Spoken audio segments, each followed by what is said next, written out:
Xitoy doiralari Beyjingdagi bir oliy maktabda arab tili o'qituvchisi bo'lgan Heydqari Osmanni 7 yillik qamoq jazosiga hukm qilgan. Kishilik huquq to'g'ri axborot markazining 20-iyun oshkorlashicha, Xitoy rejimi Heydqari Osmanni arab tili o'rgatganligi sababli 7 yillik qamoq jazosiga hukm qilgan. Heydqari Osman xizmat ehtiyoji sababli ayoli Aminxon Avut bilan Beyjingda o'ltiraqlashgan bo'lib, u Beyjingdagi bir oliy maktabda arab tili o'qituvchisi bo'lib ishlagan. 2017-yili Beyjingdagi maktablar o'quvchilarni 7-oydan 9-oygacha yozliq ta'tilga qo'yib bergan. Heydqari Osman yozliq ta'tilni yurtida o'tkazish uchun Sharqiy Turkiston qaytib berib, uzoq o'tmayla Aqsu viloyati Kalpin noyalik JX idorasi tomonidan to'yqisiz qo'lga olingan.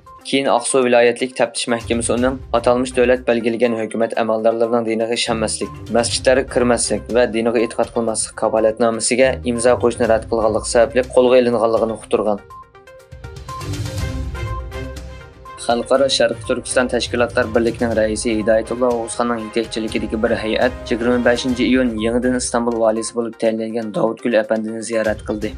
Hay'at ziyorat davomida oldi bilan Sharqiy Turkistonning navbatdagi vaziyatini, Xitoyning Sharqiy Turkistonda ijro qilayotgan irqiy qirg'inchilik va terror siyosatlari haqida ma'lumot bergandan so'ng, Xalqaro Sharqiy Turkiston Tashkilotlar birligining navbatda Turkiya va xalqaroda qilayotgan xizmatlarini tanishtirdi va shundaqla Turkiyada yashayotgan Sharqiy Turkiston xalqining umumiy ahvoli, ularning hal qilishga tegishli masalalarni o'tirib qo'ydi. Amerika Van palatasi Tayvan 21-asr savdo tashabbus kelishimini ma'qullagan bo'lib, bu kelishim 1-iyunda imzolangan. 21-asr savdo tashabbus kelishimi Washington bilan Taybey o'rtasidagi tamojna kontrolini moslashtirish, bir qator o'lchamlarni oddiylashtirish va chiriklikka qarshi turish tadbirlarini yo'lga qo'yish orqali savdoni taraqqiy qildirishni maqsad qiladi ekan. Xitoy tashqi ishlar ministrligi bu kelishimning tasdiqlanishiga qarshi chiqib, Amerika Tayvan bilan rasmiy bo'lmagan munosabatni saqlab qolish va'dasiga og'ir xiloflik qildi deb norozilik bildirgan.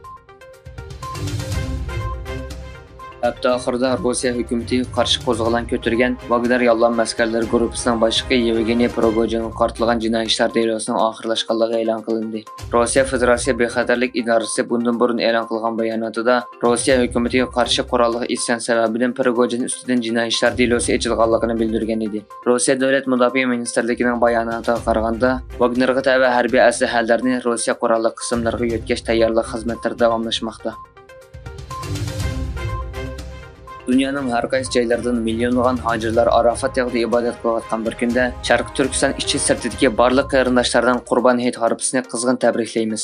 Ibodatlar maqbul, duolar ijobat bo'ladigan bu ulug' kunning irqiy qirg'inchilikka uchrayotgan xalqimizga xayrlik bo'lishini tilaymiz. Qurbon hayitinglarga muborak bo'lsin.